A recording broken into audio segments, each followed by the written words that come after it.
Hey guys, Hatter here. I just wanted to quickly jump in and let you guys know that our mini episodes are going to be moving to early morning on Thursday.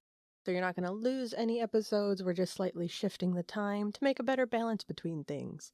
Anyways, thank you for listening and we hope you enjoy. Keep investigating. Fort Riley, Kansas, a military installation with nearly 2 centuries of history. From protecting westward expansion to training the legendary 1st Infantry Division, this base has seen war, transformation, and tragedy. But beneath the surface lies something deeper. Some researchers believe Fort Riley may have played a role in the origins of the Spanish flu pandemic, one of the deadliest outbreaks in human history. Others point to decades of military secrecy, suggesting untold research may have taken place on its grounds. I am your host, Hatter, along with Scoop and Cass, and welcome to Investigation.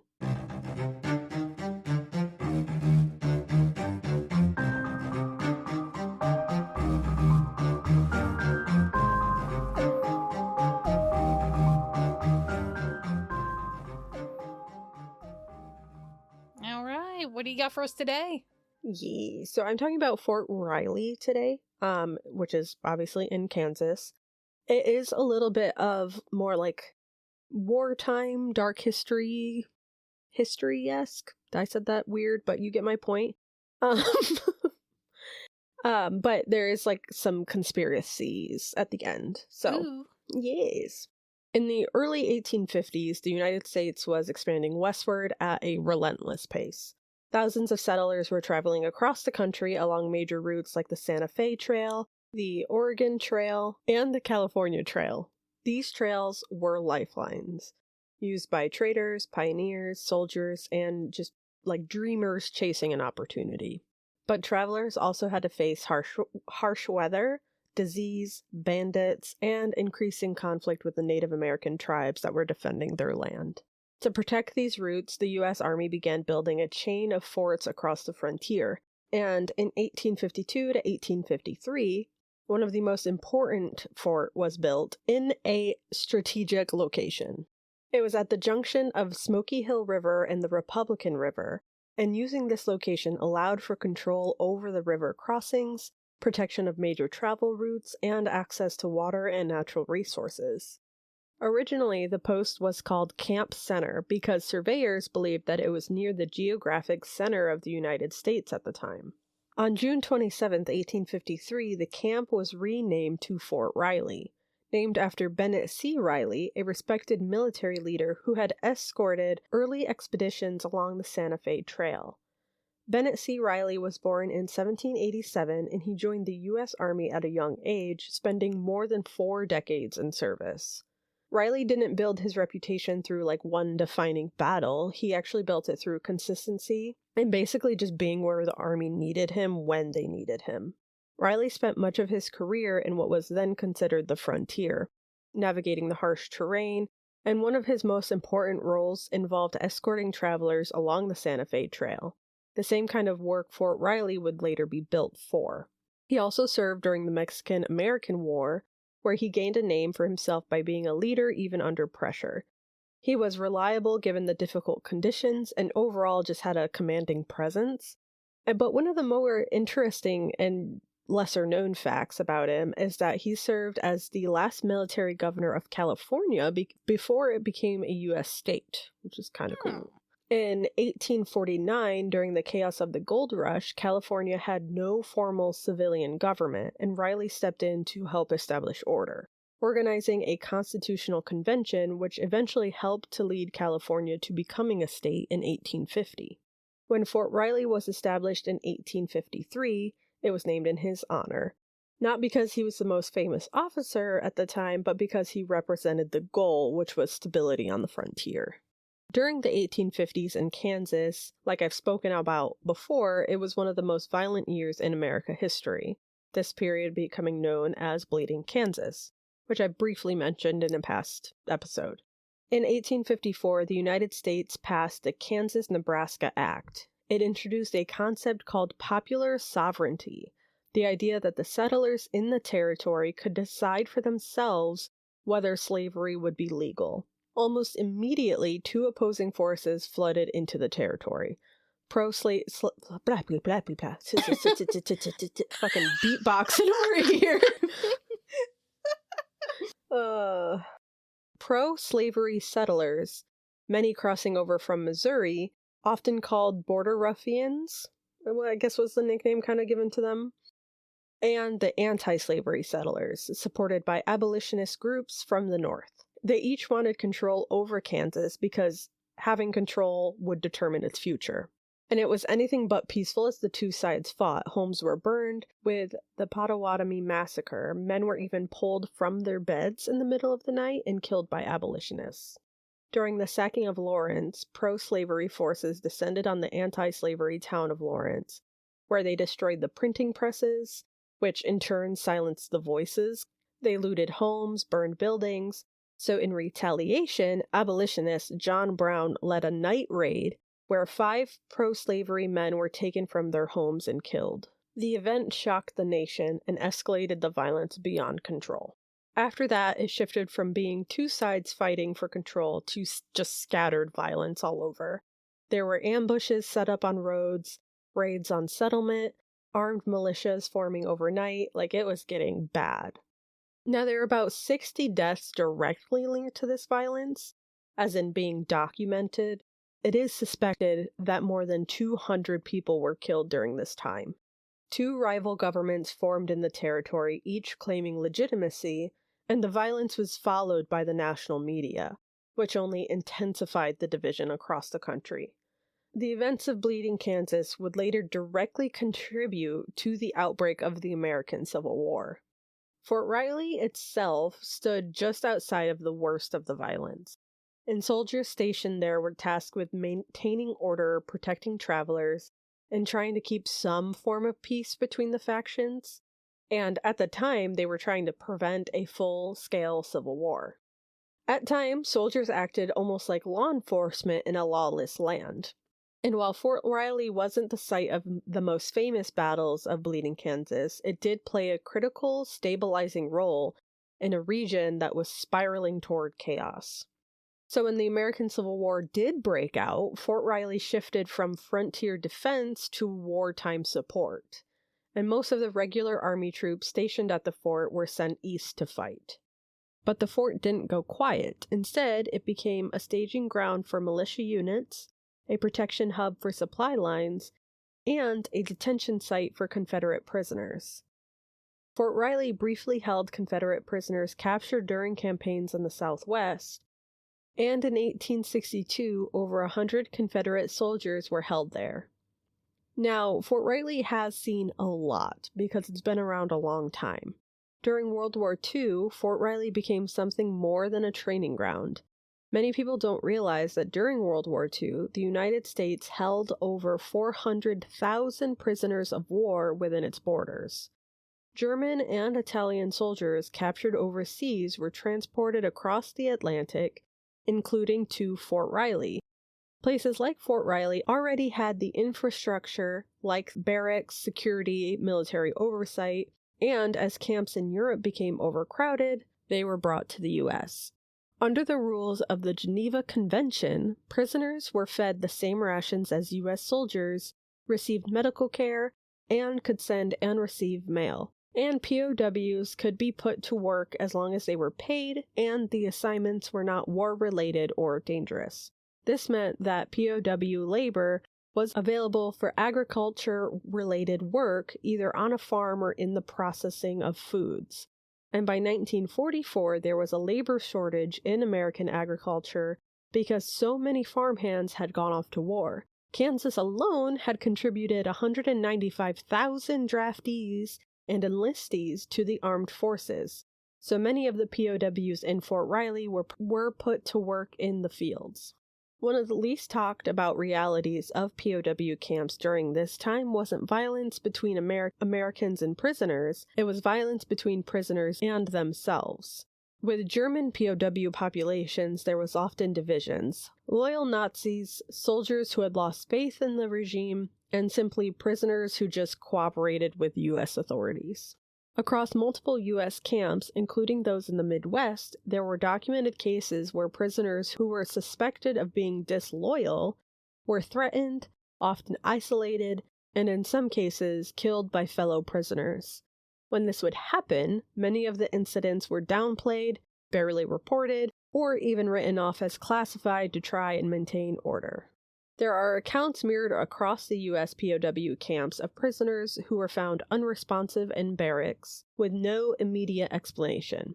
Official reports would often list internal conflict or disciplinary incident as the cause, but it was usually due to conflict between prisoners because of that division I already talked about. For example, in central Kansas, not far from Fort Riley, there was a large prisoner of war camp named Camp Concordia, and at its peak, it held thousands of German prisoners.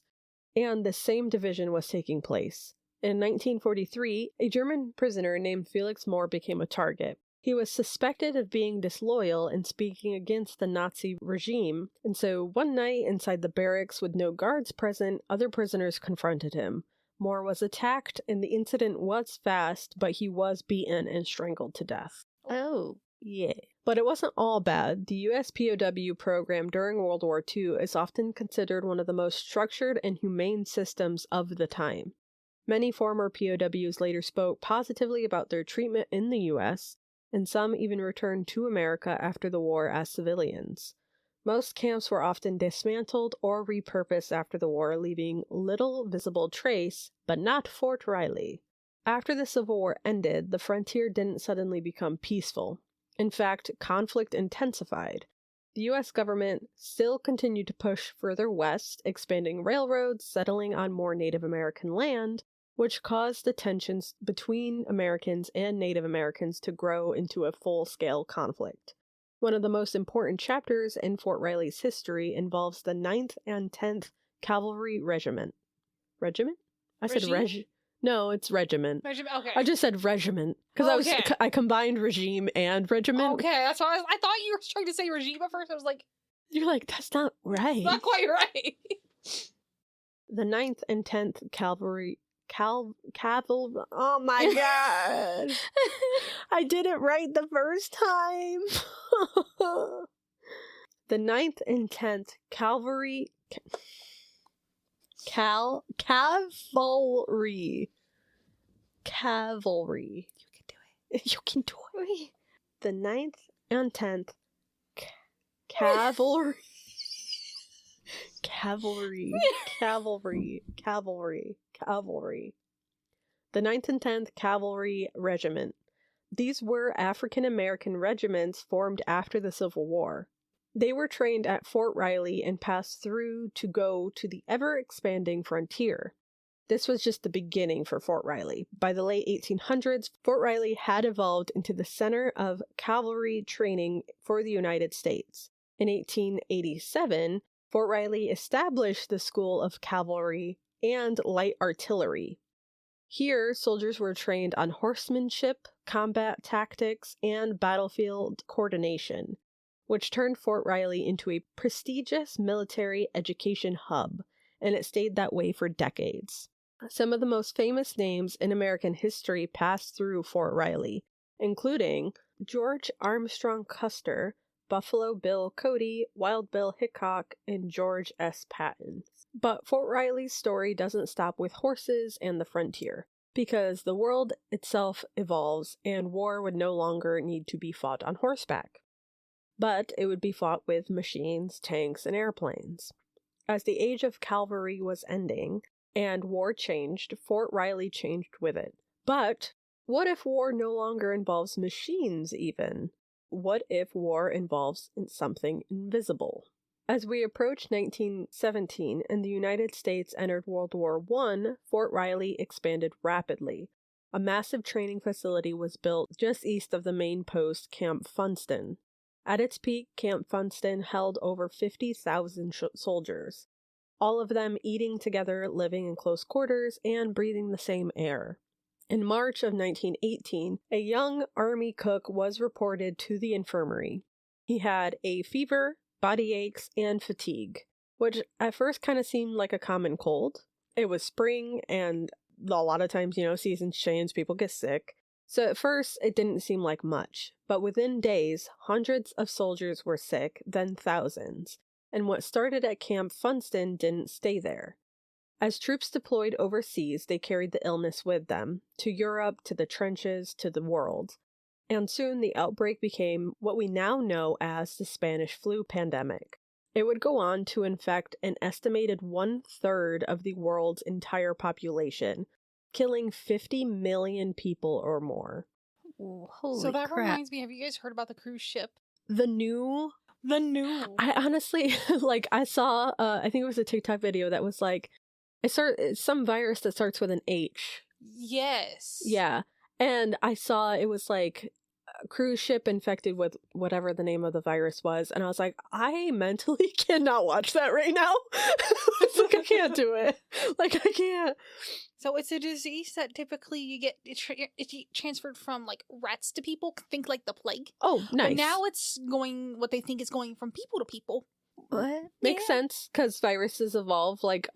There's a lot of funguses actually that are incredibly deadly, but for the longest time they couldn't live inside of us because of our body temperature killed them off. But with global warming, they are now evolving to tolerate higher temperatures. And so now there's a panic of this. It's either a virus, a bacteria, or a type of fungi spore. And it's evolving to be able to live in humans. So all I think about is The Last of Us, where it's these zombie creatures that are infected with fungus spores or fungi spores. Yeah. Yeah. It freaks me out. I saw 2 videos actually about that virus on the cruise ship, and I was like, I can't watch these. I want to know what's going on, but mentally, I know I'll spiral. Yeah. At first they weren't letting anyone port because, the Yeah. fear of spread. Read just recently, apparently Spain has allowed them to port on an island, so we'll see. Oh, wait, what? So they So just it's put all of the possibly infected people on their own island? I don't know if it's their own island, but it's an island, I think. wait, so this is also literally happening right now. Yes, this is actually happening That's what I'm right saying. now. The video I saw, I think it was, Oh. I saw one yesterday and one today. And I was like, what? Holy crap. Okay, so these people were just on a vacation on the cruise, got sick, and now they're just on a random island wondering if they're ever going to freaking get home. I don't know. Oh, I don't know about that kind of detail, but I know that Spain Well, has let them that's port. generally, yes. Yeah. But yeah.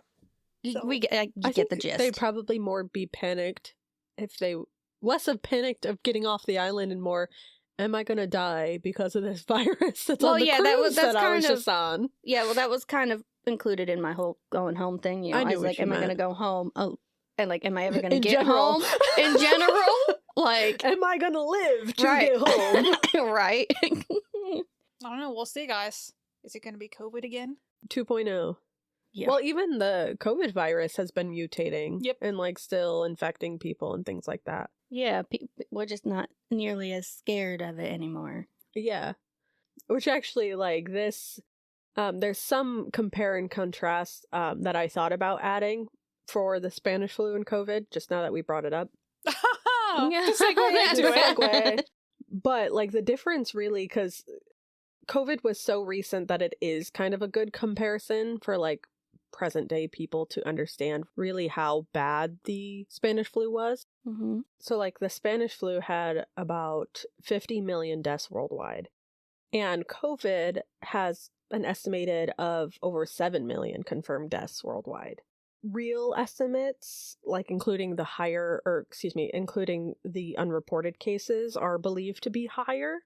And just for more perspective, so the Spanish flu killed 50 million people with a global population that was only 1.8 billion. COVID killed, we'll say, just for the benefit of the doubt, we'll say 8 million people if we're including some of those unreported cases. And that occurred with a global population of 8 billion people. Okay. Yeah.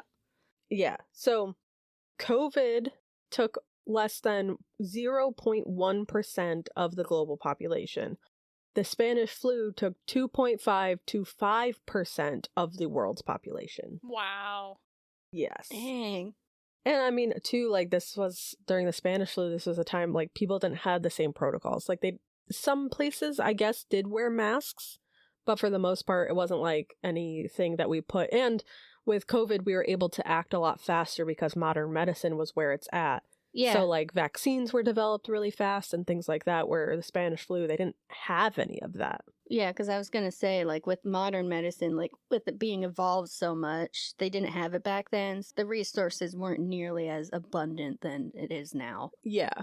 Going back to Camp Funston, during this time, as the outbreak worsened, it kind of became something else entirely. It was no longer a training ground, but a place of suffering. Medical tents filled rapidly, doctors were quickly getting overwhelmed, and soldiers were coughing violently, turning blue from lack of oxygen. Oh. Some were collapsing where they stood, and some accounts even describe men who were healthy in the morning and then dead by nightfall.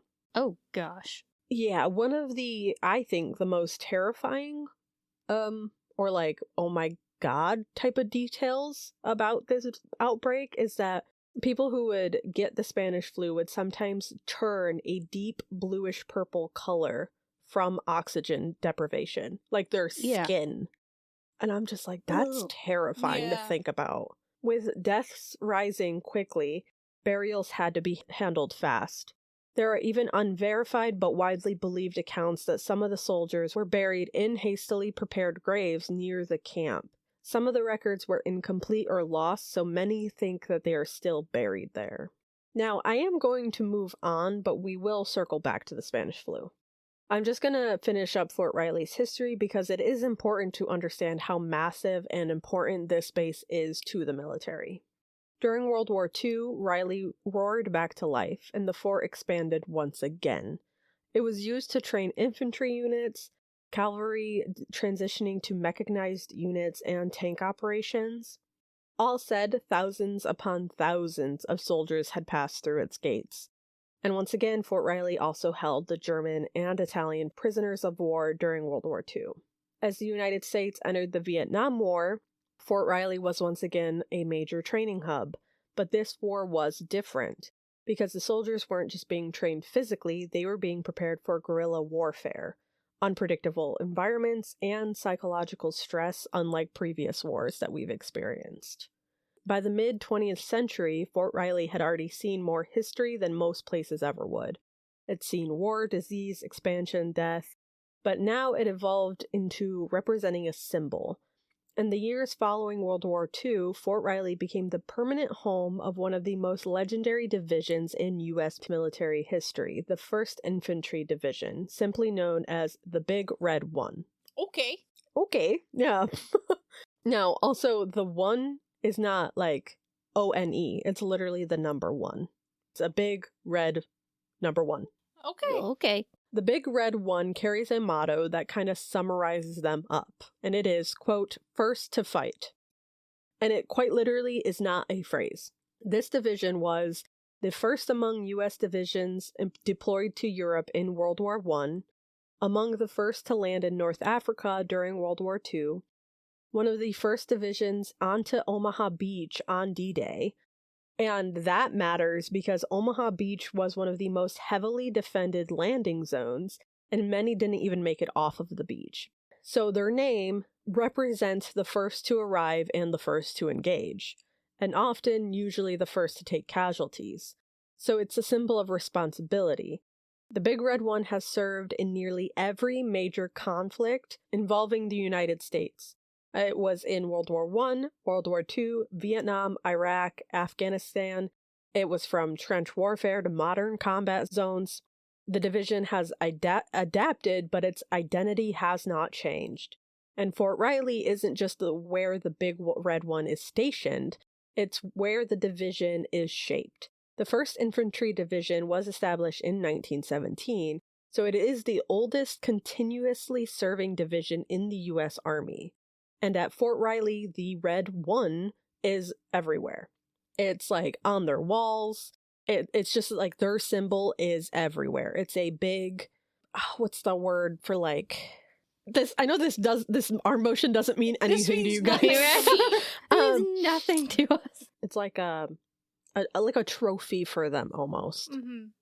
Fort Riley once again transformed for modern war. thousands of soldiers cycled through Fort Riley every year. So like I said, Fort Riley is a major, major hub for the Army. Now, this is where we're going to step into territory where fact and speculation begin to blur. Throughout the 20th century, the U.S. military conducted classified research across various bases. While Fort Riley is not officially known for major secret programs, gonna say it again for the people in the back, it's not officially known for any secret programs. There have been many that have brought up its name in some conspiracies due to its size and strategic importance. Some of these conspiracy circles suggest that temporary underground facilities may have existed during wartime used for storage, communications, or experimental purposes. And they propose that because Fort Riley has always been expanding and adapting, and the role it plays in the U.S. Army, that it may have been used for more than just a training facility. And this is where things get more complicated and a little controversial. We know for a fact that during the Cold War, the U.S. government conducted classified research programs across multiple military installations, which included things like biological studies, psychological experiments, and environmental testing. Some of the most well-documented instances took place at Fort Detrick, which was a center for biological research, and Dugway Proving Ground, which was a site for chemical and environmental testing. These facilities handled pathogen research, exposure testing, and defense strategy development. Now, these ones are documented, and during the decades following World War II, the United States entered a period defined by something quieter, which was the Cold War. Unlike previous conflicts, the Cold War wasn't fought on a single battlefield. It was fought through technology and scientific advancement, and often included research into biological threats, chemical exposure, human endurance, and psychological resilience. The U.S. military conducted extensive research programs during this time. So the question that many ask is, were similar, maybe smaller or temporary programs conducted at other military installations, places that weren't officially listed but had the space, infrastructure, and strategic value? Fort Riley had several characteristics that make it relevant in these discussions. It had large controlled land areas, constant troop presence, isolation compared to coastal bases, and a long-standing role in training and mobilization. But there's one detail that stands out more than anything else. Fort Riley, specifically Camp Funston, like we said, was the earliest major outbreak for the Spanish flu pandemic. From a purely scientific perspective, that makes Fort Riley incredibly significant. It was a high-density infection site, a real-world case study in rapid viral spread, and a location tied to one of the most important epidemiological events ever recorded. I know I said that weird, but that was a hard word. That was a big word for Elmo. Yeah.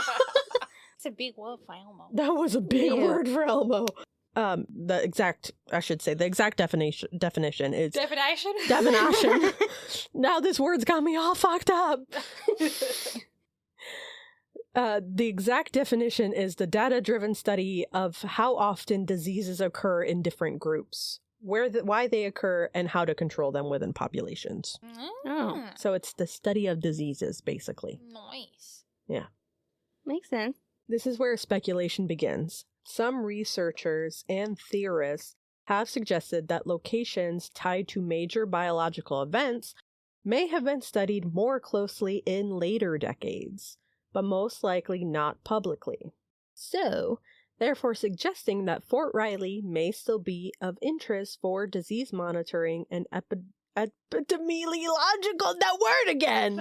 You put it in there twice! I did put it in there twice! Why would you do that to yourself twice, man? Once was bad enough. Well, because when you're writing, you don't think of that you have to say these things out loud later. Right?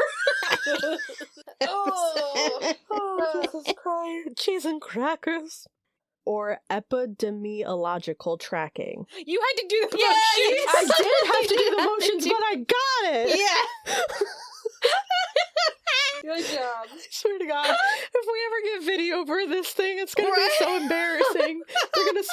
throwing up gang signs. Right? For our listeners, the EPA, I put my hands out to the side. The demi, I pointed to myself with both thumbs. And then the illogical, I did the cat, the white cat meme where his hands are out to the side and he's like, yeah, I did that. I got it. That No, now you're all messed up. that was just environmental. I don't know how to say that one. You just said it. Center yourself. That environmental sampling may occur in or around military land, and that data collection on airborne or biological factors could take place quietly.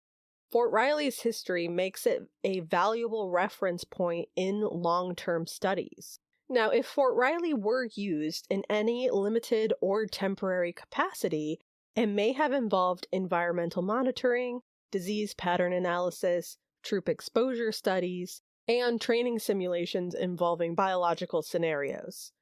And while there is no confirmed evidence of a large-scale experimentation at Fort Riley, the possibility of a smaller scale or short-term activity is what keeps the discussion alive. Across the U.S. during the Cold War, there were confirmed instances of human testing, where soldiers were exposed to substances during testing, experiments were conducted with incomplete consent, long-term effects were not always fully understood at the time that these were happening. These cases have been documented in various programs, which adds weight to the broader concern that not everything conducted during this era was publicly disclosed.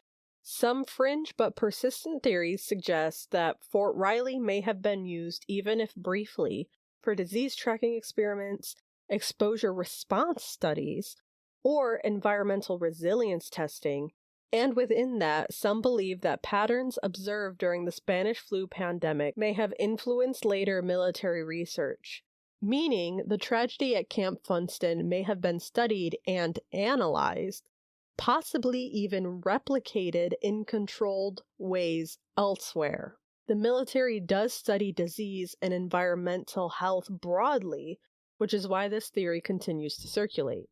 What if the outbreak wasn't just a tragedy, but also a data point? Something analyzed and something that it's learned from, and something that shaped how future military science approached biological threats. So basically, what if the outbreak wasn't just a tragedy, but it was also a data point that the military used Fort Riley to then later possibly create biological warfare for later points. With just a lot of big scientifical words thrown in there. Yeah. But you can't say it a third time. Yeah. Epidemiological. But you did it with the hand motion. Yeah, sue me. I like your funny words, Magic Man. Yeah. I like your funny words, Magic Man. Yeah, it was a lot of science behind it, but I have a hard time because I know there are people out there who like more how I do research, but then there's also people who want more of a story-driven narrative, both are fine, but I really like having a point, but then also being like, these are all the facts to prove my point. Right. Which I know can get a little boring, but it's interesting to me, and that's kind of the point of the podcast, is to do an investigation. To do an investigation, you have to have facts to back up your findings. You need the details. Yeah.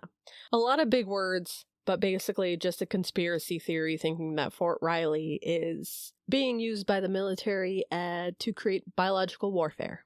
Yeah. So that's cool. But it was also important to understand its history because that kind of plays into why there's some foundation to the theory because of how important it is to them. Yeah. Do it, lady. Yeah. Do it, lady. All right. Well, I think that wraps up this story. Drew a blank. I drew a blank. You're like, whatever this was. And we're wrapped up now, I guess. Right? Oh, shoot. If you guys like this theory, we'd love to hear from you. You can email us at investigatingwithus@gmail.com. If you thought this was interesting, share it with your mother. Maybe she can pronounce epidemiological. That wasn't it either, but It was very close. was very because like you close. didn't even do the motions. So like for you Yeah. without doing the Ha, Scoot. motions. Ha. Ooh, someone's a little salty today. I am salty. I woke up salty. But don't go too far, guys, because we'll catch you in the next investigation. Bye. Bye. Bye. I want you guys to try to pronounce it. Do it. Epidemiological. Hold on, let me hear one more. Epidemiological. Epidemiological. You see? See? It's hard. It is hard.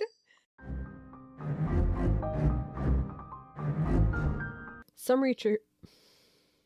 Reacher? Again, I did that like 2 episodes ago. 3. The camp was knee-ramed. Knee-ramed. Loyal Nazis. Nazis. Nazis. Teen. A yarn what? We're not knitting anything. I meant to say a young. Oh! Epidemiological. What? I don't remember how to pronounce the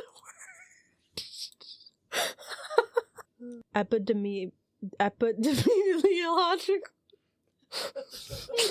That word is so hard. Oh.